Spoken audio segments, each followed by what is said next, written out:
What's up, guys? It's been a while. How are you guys doing? Like, honestly, how are you doing? Comment down below.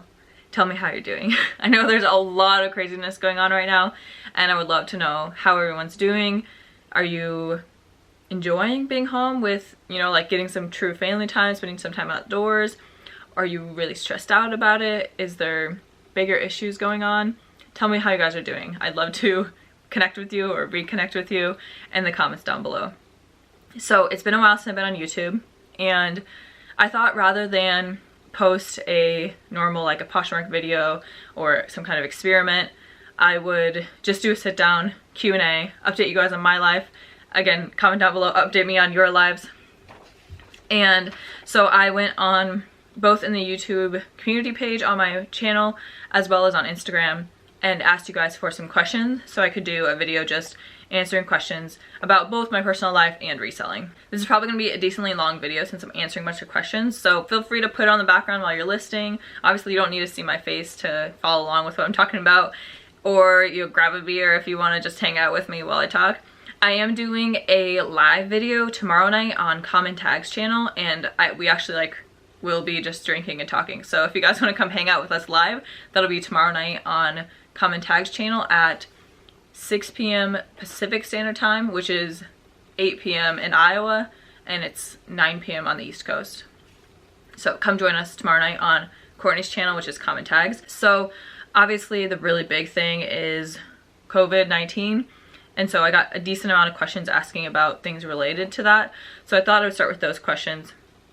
And also the generic question, Leticia Cadena asked, how's your life been going? What have you been up to? So I'll also address that. So first I'll start with where have I been? What have I been up to? So I think most of you know I failed my actuarial exam mid-January, and I was supposed to retake it April 29th because it's offered twice a year in April and October. I failed it in October. I got the results in January, but I failed the October sitting. And so I was supposed to retake it April 29th. Well, 2 days ago, they postponed the April sitting. So they have postponed it to summer, which without any more details than that yet.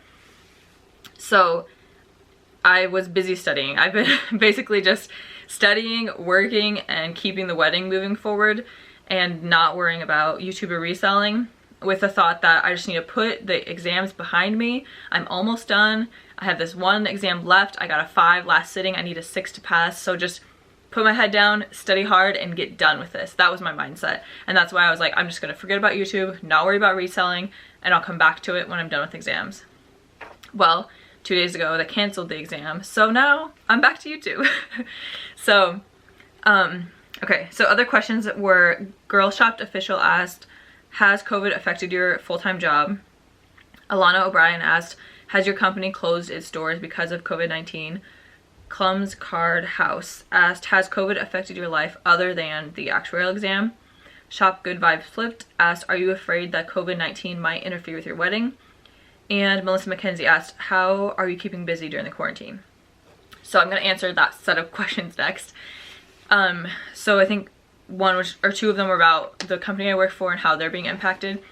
So I am an actuary and I work for a life insurance company. They also sell annuities. So the nice thing is that my job can be done remotely. So I'm currently working remotely. I started working from home on Monday, and we've just been told to work from home until further notice. So I'm working from home. It's been weird. It's an adjustment, obviously, when you're used to being with your coworkers every day. But I know there's people in much worse situations that can't do their job at all. One of my friends, and also Pam from Thrift Mine, they're both dental hygienists, and they both can't do their job. Obviously, like, if people can't interact, then they can't do their job. So yeah, I'm thankful to be in a career where I can work from home and I have that option. And also, just this whole thing highlights the work of actuaries. One of the main jobs of an actuary is to look at the risks a company could face and to make sure that the company has plans in place to deal with those risks. I'm going on a tangent here. I'll put a timestamp if you want to skip this. So, for example, we do like a lot of scenario testing. So we'll say, if there is a pandemic, that's a scenario we look at in life insurance. If there was a pandemic, can we pay out all the claims that we would have because more people are dying? Or for example, right now interest rates are really low, like the swap curve, everything's really low, really flat, which means you don't get a lot more money if you invest for a longer period of time.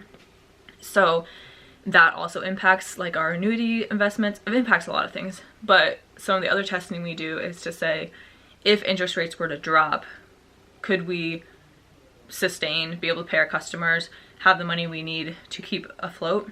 And so all of those things are tests that actuaries do to make sure that we have our risks covered, so that whatever happens, we can still, it's called stay solvent, but we can still stay in business basically. Okay, what else was there? Has COVID affected your life other than actuarial exams? So like I said, working from home, my fiance just got approval to work from home today, so he'll start working from home tomorrow. He is a, what is his title? Development operations engineer. Basically he's a software developer. So he'll work from home starting tomorrow.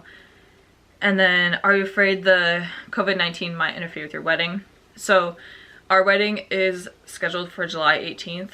I'm hopeful that by July 18th things will have calmed down and be somewhat back to normal. So I'm hoping it won't interfere with our wedding. And I mean, if you guys saw my last video with our venue going bankrupt, I think if something interferes with it, I feel like at this point we're just gonna be like, we're just gonna elope. Like, let's just go fly out to Vegas or go to the courthouse and go out to dinner and like just get it over with, because I don't know if I want to plan it for a third time. We'll see. Hopefully we won't have to worry about that. Melissa McKenzie asked, how are you keeping busy during the quarantine? So until 2 days ago, I was studying with all my free time basically. And now, last night I worked out, first time in a while, and I started a wedding registry. And then tonight I'm recording a YouTube video, so that's what I've done so far. Comment down below, tell me guys, what have you guys been doing? Are you going on walks with your kids? Are you taking up a new hobby? Are you working out more? What are you guys up to? So let's switch over now to a couple reselling specific questions. So Valerie Beeching asked, do you have a death pile? And how much time do you spend on Poshmark each day? So yes, I have a death pile. Before I failed my exam, I was trying to get my death pile listed, and I don't really know how many items I left, but I had listed quite a bit of it, and I have not really done much at all since then. So still have a decent death pile, and I've bought stuff, so I have a bigger death pile. But there'll be videos coming out soon. Now that I have more free time and I'm stuck here, there should be a lot getting listed. And then how much time do you spend on Poshmark each day? Like I said, I haven't really been doing that much lately, but during a typical time, I'll share my Poshmark closet 3 times a day. And then I will, usually I do like a binge list where I'll like list a bunch on a Saturday or on a Sunday. And so then those days I'm on the app like all day pretty much. So let's see, Tiffany asked, what are your thoughts on nice packaging? And does becoming a Posh ambassador help sales? Alright, I feel like these could be videos in themselves, and I've obviously already done a ton of videos about packaging. So if you guys haven't seen it, I have a whole playlist where I have ordered packages on Poshmark and I open them and I show you guys how different people package. And the very consistent theme is that there's a wide spectrum. There's people who just put the item in a box and send it. So no note, no tissue paper, no love note. I mean, thank you card. And then there's other in the spectrum for people who are like, they have ribbon around it, they have a handwritten note, they wrap it in tissue paper or in gift wrap, and then they put it in a fancy mailer. And if you look in the comments of any of those videos, you can see that there are people on each side of the spectrum that are very adamant about which side is correct. I personally prefer less packaging. When I order something, I mean, it's just gonna go to waste. I'm just gonna open it up and throw it away, and then all those materials just went to waste, other than the 2 seconds that I enjoyed it. So I'm definitely on the side of less is more. But when I do those comparison videos, I try not to give my opinion, because I'm just showing people how other people package, and I don't want to criticize someone who put a bunch of time into their packaging. But personally, I prefer less packaging. And then, does being a Posh ambassador help sales? I don't think so. To be honest, I don't think it really matters. The only benefit that I've seen for sure is that new accounts will, I think Poshmark does something where the new accounts follow ambassadors, and so you might get more followers, which possibly could lead to more sales. but I don't think it's probably that high of a correlation between the two. All right, Alexandria Clark says, how are your dogs doing and what have you been selling? So dogs are good. I think Monty we usually put in the kennel during the day because he's a little bit of a wild man, so he gets to be out all day, which I'm sure he really likes. But it's only been 2 days, so I don't think they know yet that like this is gonna happen for a while now. And then what have you been selling? I haven't been doing much. I haven't been selling a lot. I have been selling a decent amount of like formal gowns. So like I listed my mom's mother, is it called Mother of the Bride dress? Yeah. And that sold the other day, and I sold the bridesmaid dress the other day. So it seems like dresses have been selling for me. Monty, come here. If you're gonna cry, come here. Come here. Why are you crying? Come here. Monty, come here. Okay, so Monty just came join us. Okay, so let's see. Should we go to a personal question next? So let's see. Okay, this is a really personal one. Cindy, who is Cinson Pierce on Instagram, asked, she said, congrats on your big day. So do you guys plan to start a family soon or wait a while for kids? So the hope was that I would be done with my exams and we would be married by August, September. But obviously now that the exam is being postponed, that's not going to happen. But anyways, the original plan was we'll get the exams done, get married, spend about a year without kids, without exams, and then start trying. But now we'll have to revise the plan. Next question was from J. Jen's Closet Gems, and she asked, what are you most looking forward to on your wedding day? So I think there's two things. One, my fiance suggested that we write our own vows, which really surprised me because he's not really like a very romantic guy. So I was surprised by that. So I'm very interested to see what his vows are going to be. And then I'm also excited for the dance because I have like a ton of cousins, so I grew up just going to like a ton of weddings, and the dance was always my favorite part, and I'm just as excited for my own wedding too. And then Button and Zip, Poshmark, what is her name? Sarah asked, did you find a place to get married? Yes, we are going to have, so our reception venue is the one at Bankrupt, so we're going to have our reception now in a church gym for my fiance's parents' church. So it's perfect because it had the date, it's super inexpensive, and it could fit all the people that we invited, so it worked out really well. So Posh Pretty Polish said, she started her question by saying something like, I know you've had a couple bumps in the road this year, so what's your favorite thing that's happened to you this year? So I also have already thought on this one a little bit. I think the first thing that comes to mind is my best friend got engaged and like a couple weeks ago, and she's my maid of honor, and she asked me to be her maid of honor. So I'm super excited about that because I've known for a while that her fiance was gonna propose. He's had the ring for a long time, and so she would always like talk about it, but then be like, oh, he's never gonna get a ring, or he's never gonna propose. And so yeah, and so when we were wedding dress shopping for my dress, I wanted her to look or like tell me what she liked, and she's like, well, I don't want to get excited, I don't want to get excited. So now she can get excited, I can ask her wedding stuff, and we can both plan together. So that's the first thing that comes to mind about one of my favorite things that's happened this year. And then the last personal question is, what is your favorite meal to make / eat for dinner? So last night Jacob and I were joking that we were like, actually he was like, how many times in our lifetime do you think that we will make sausage pasta? Because we make it a lot, because we always have pasta, and we always have pasta sauce, and we always have sausage. Back to reselling questions. Beth Tillman asked, what other YouTube channels do you watch that you find helpful and enjoyable? So I think the key factor in the people I like watching are the people that I feel like are really real. They're very down to earth. They don't sugarcoat things or like talk themselves up. They're kind of just straightforward. This is how it is. I'm going to tell you the truth, and I'm going to tell you honestly how I feel. So Common Tags Courtney. Of course, I'll be in her channel tomorrow night, like I said. Lot of Josh. He is a full-time seller, mostly sells on eBay. Garage Flips. Garage Flips is like, I consistently watch him every video. So he is a full-time eBay seller, and he doesn't really sell much clothing at all. So it's quite a bit different than what I do, but I kind of like the variety of watching something I don't know as much about.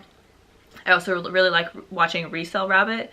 He buys out, well, he does a lot of things, but a big thing he does in his videos is he'll buy out stores that are going out of business, and then he has a big warehouse sale where he sells a lot of the things that he bought at the warehouse buyouts. So, and Becky Park and Poshmark, which I've done collaborations with her recently, she sells mostly clothing, and she sells both Poshmark and eBay and Mercari too, I think.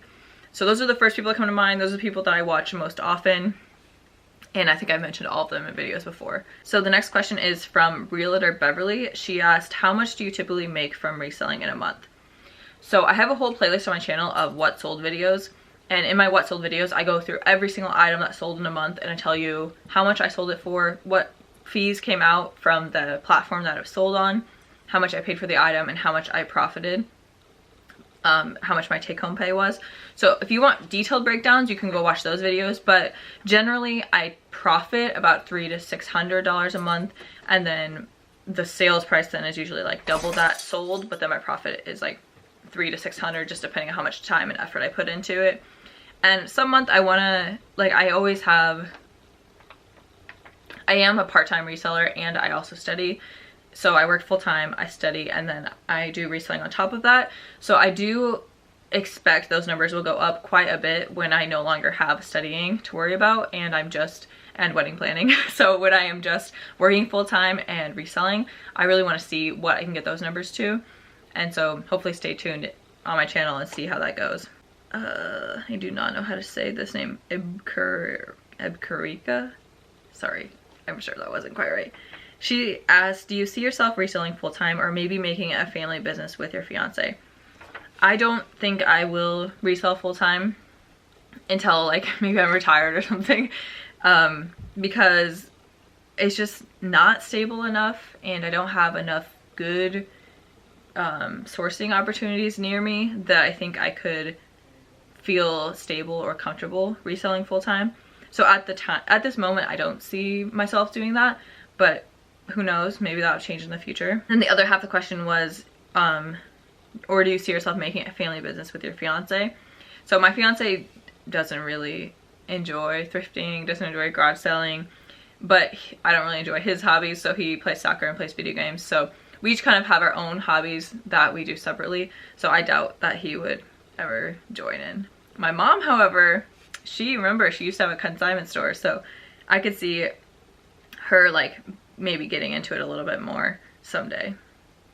And then 2 more questions. Style on Sale asked, is Poshmark dead for you right now?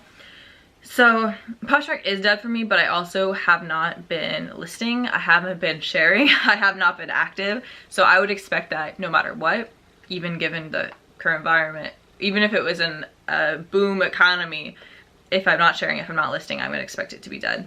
But I have seen a lot of people posting that they're not having strong sales, and I can imagine if a lot of people are having to file for unemployment, being told that they're not getting a paycheck for a while, there's going to be a slowdown in purchases. So I wouldn't be surprised if you are seeing slower sales than usual. And then last question is from Brenda Taylor, and she asked, what is the best sweater shaver? I promised you guys a sweater shaver comparison video, and I have not delivered, but I have the sweater shavers in a box ready to be reviewed, and I'll put that on my priority list as a video I need to get done. So that is all the questions that I have, and hopefully I will see you guys tomorrow night on Courtney's channel. Thank you guys all for watching. I'm really excited to be back, and stay tuned because I will have a new video out soon.